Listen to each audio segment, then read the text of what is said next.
Hello. Living Mosaic is a project of the Spark of Humanity Network, and you've tuned into our bi-weekly broadcast.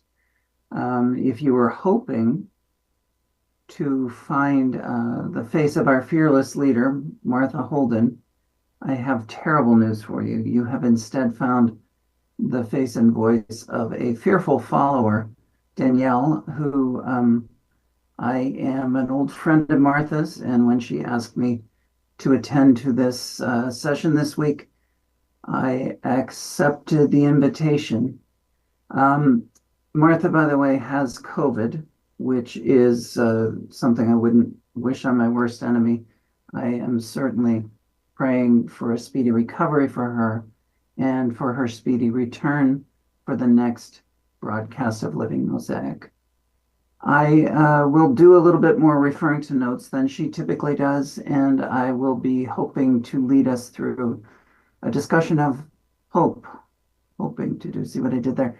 I'm going to quote a few things, talk about a few things, but ultimately what I want to do is bring us back around to this practice that we call the Spark of Humanity practice. We'll get around to that in a little bit here. I'd like to kick us off before I read the working understanding, the working definition of living mosaic, with a quote, because honestly, when I tried to think about hope, I am, by the way, the village Eeyore among my families. I tend to be someone who is pessimistic to a fault and who struggles a little bit with finding the silver lining in events and looking for that which is worthy of hope.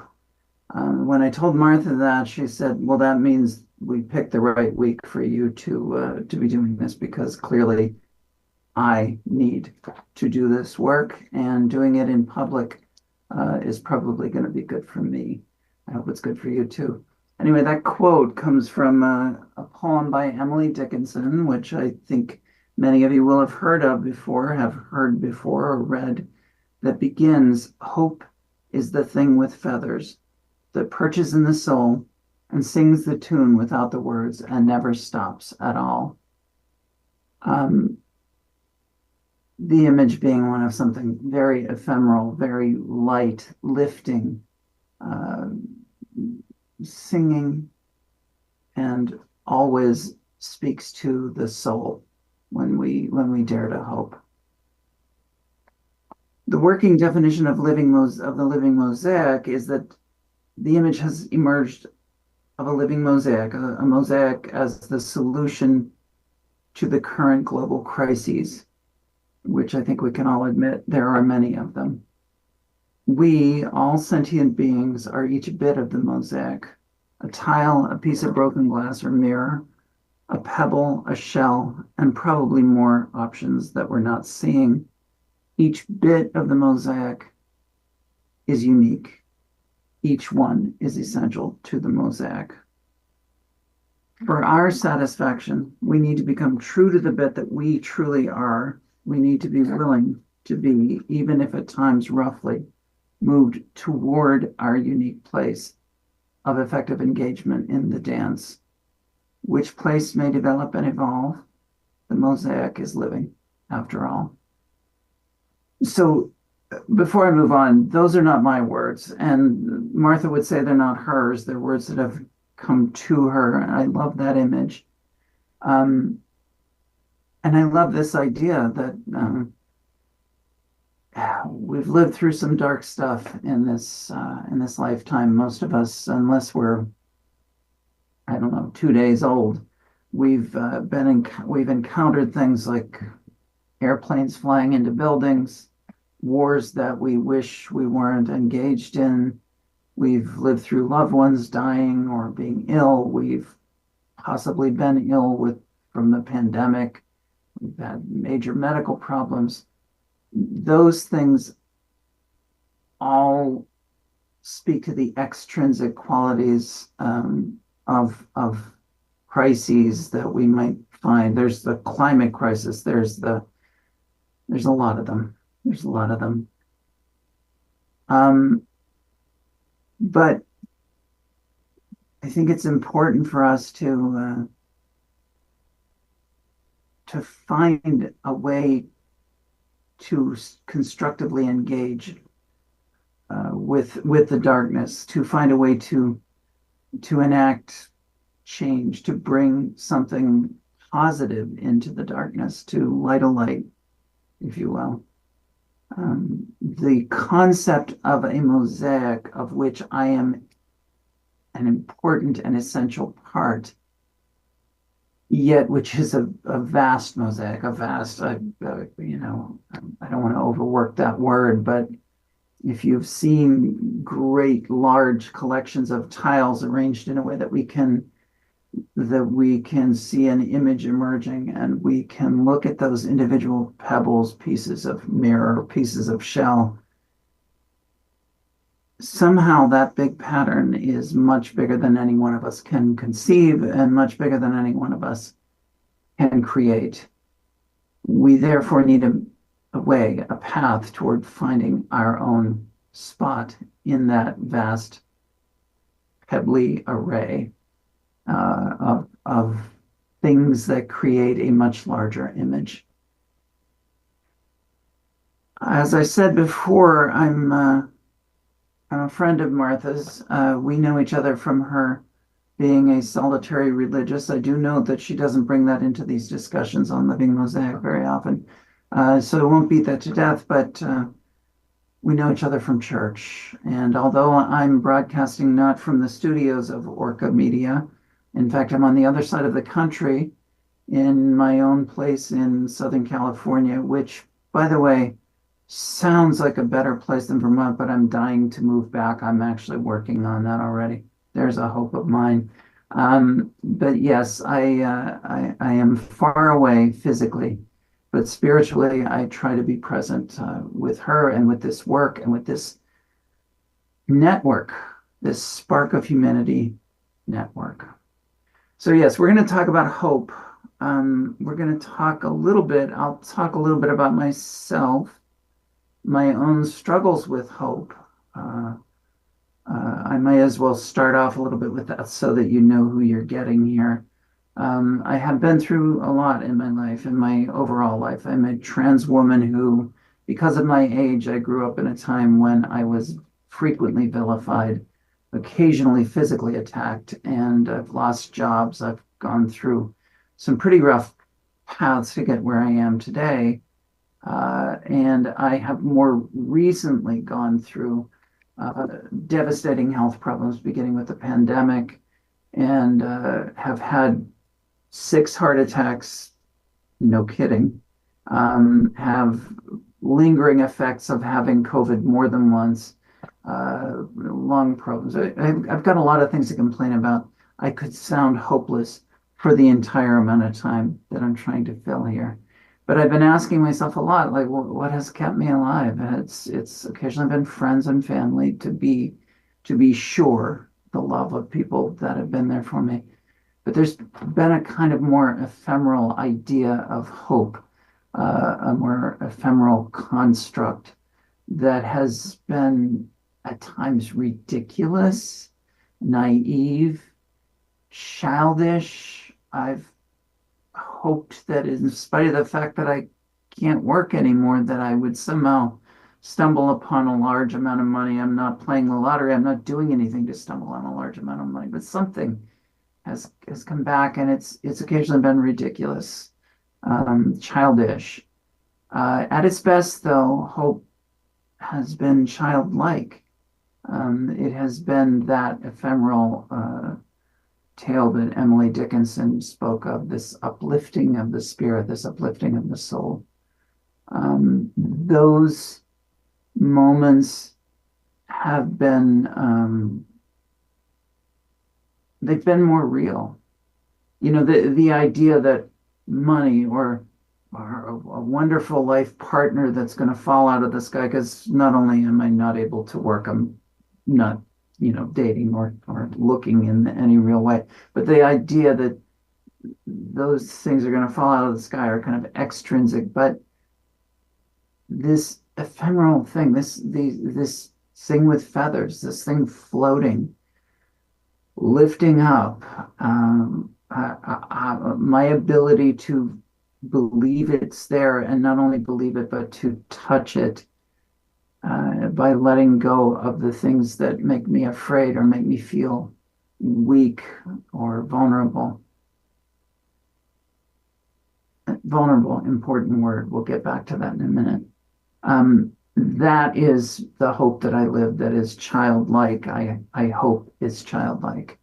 And I believe that that childlike quality is capable of touching this spiritual, floaty stuff that we call hope. We sometimes benefit from taking a look at a word and looking at its opposite. And by looking at its opposite, it might help us to see it a little more clearly. In trying to do that, I came across like there's a cheat code in this case. Hope as a noun is opposed by, is contradicting hopelessness. Easy, we're done. We don't need to talk about that. No. There is the emotional response to hopelessness, which becomes despair, like a real sense that there is nothing that can be done to improve our circumstances or even to improve our feelings about our circumstances. We can fall into that. And despair is a darker place that seeks to oppose a much larger place of hopefulness, of what we spoke about a minute ago, the foolish, childish belief that things can and will change, and that we can be part of that change. We can be part of that change not by opposing that, not by digging into the negativity and being negative toward what we perceive as negative, being angry about the things that we perceive as angry. They started it. We only responded. That kind of thinking, it leads into a place of self-resonant negativity. From that place, perhaps we can imagine a place of self-resonant positivity, hope. I'm going to try not to say that word too many times. I feel like I already have. But again, it's ephemeral. It's got feathers. It floats. It's very, very light. And so I kind of have to use it to try to define it. By the way, we usually see a number of pauses saying that if you want to contact us, there is usually a phone number on the screen. I'm not looking at Orca Media right now, so I'm looking at a Zoom session.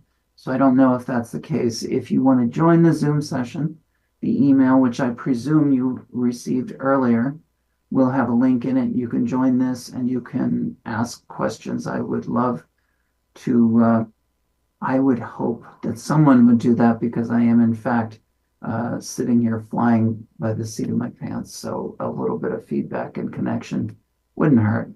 But I do understand that that may not happen. You may be watching this long after I sat in my little music studio and recorded this session with the help of Orca Media.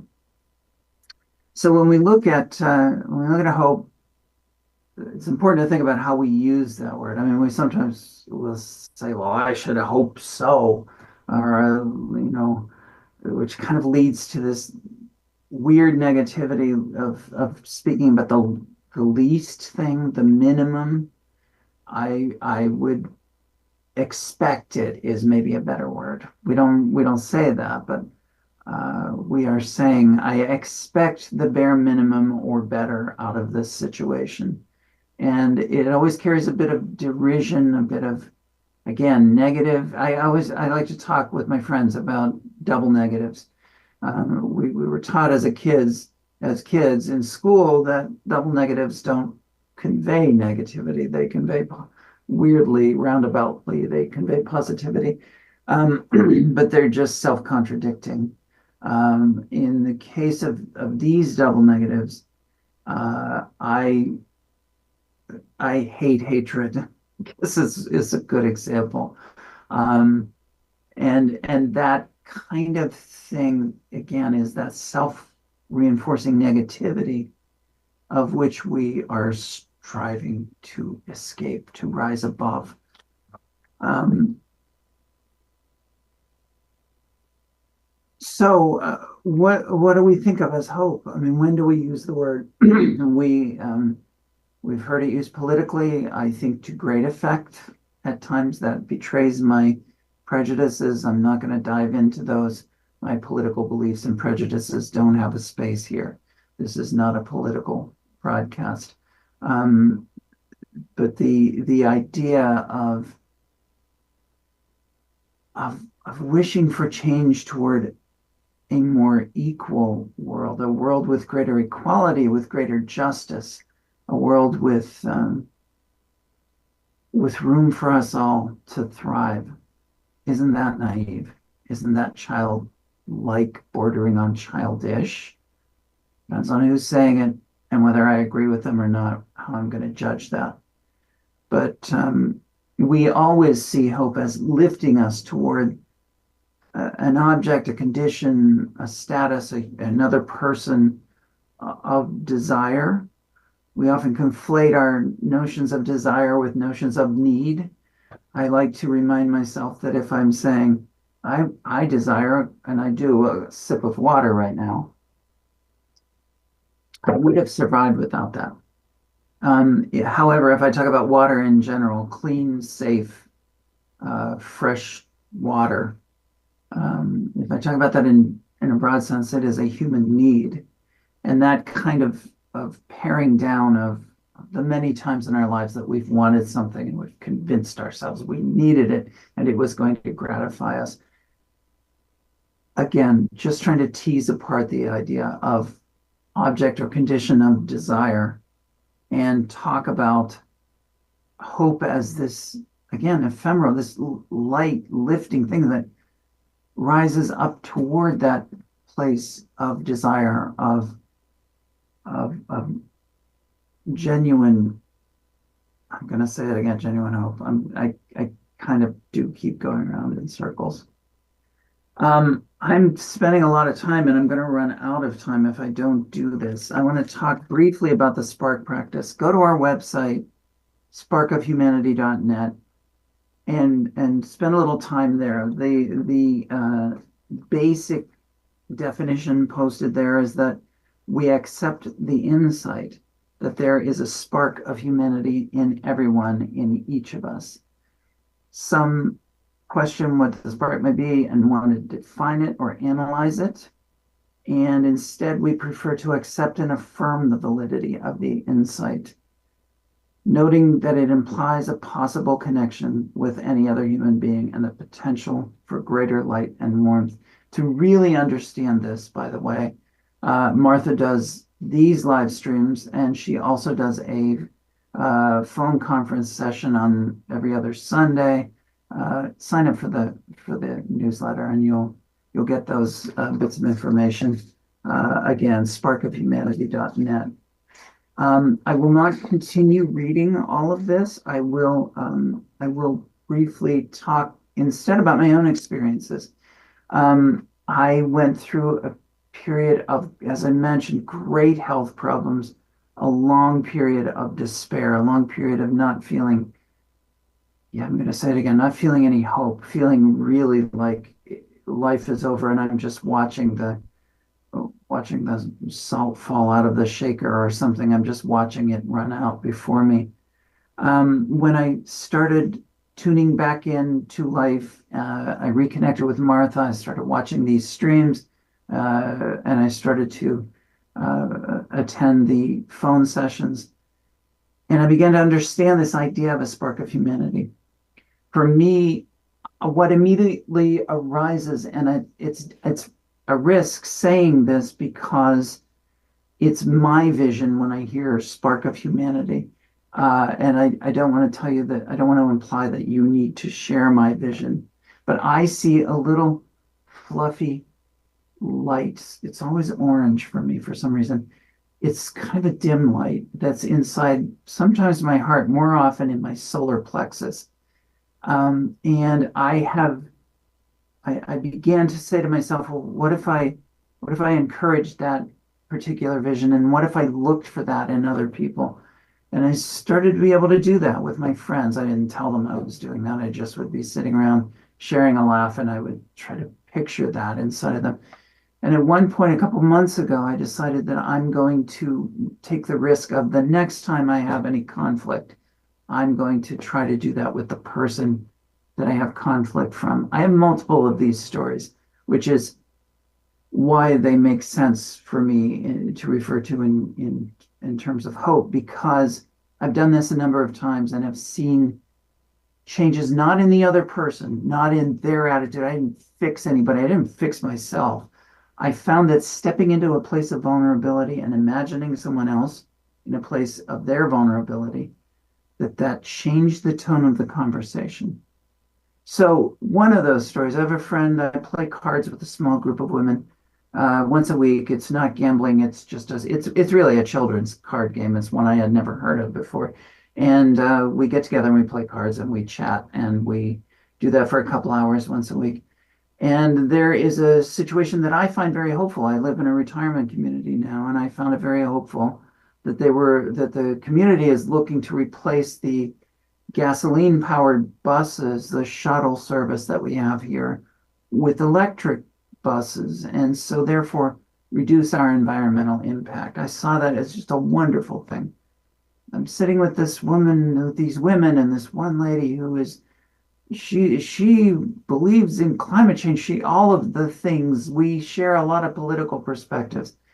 She just started freaking out. Oh, they're gonna, those electric vehicles, they burst into flames. They're gonna kill us all. They're gonna be a horrible, horrible thing. And it was so annoying, and it went on every week that I began to consider not going to the card game anymore because it was affecting me and I was becoming angry. I found, however, that by touching that spark in me after several weeks of the same subject coming up and me trying to argue her through this, I found in a particular circumstance that I could back away from that conflict, that I suddenly saw that chokes me up because I could see that spark in her and I could see it in me, and it was much more tangible than the conflict that we were engaging in. Since then, I have been blessed to be allowed to help her with some serious financial needs she has. I was able to help her get what we used to call food stamps, a program to give her money to help her buy groceries. I was able to help her do that, to hold her hand through using the debit card that the state of California gives you if you're on that program, and encourage her. I've been able to help her a couple of other times. The gift to me is the ability to help someone else and to, God, I'm embarrassed right now, but to have that accepted and to have that ability to touch someone else's life. And that has moved me. And by the way, she hasn't budged on the electric vehicle thing, and I haven't budged on my heels being dug in either. But there is the tale from the front, from the day-to-day life thing of engaging this practice in a state of conflict that was then transformed into something that had nothing to do with the conflict. It was me being vulnerable and her being vulnerable. And that is the change that I'm going to say it one last time. That is the change I hope for and that I hope for in your lives. Thank you for joining us. Look for you to be among the viewers in future broadcasts when I will once again safely be a viewer. Thank you very much. Goodbye.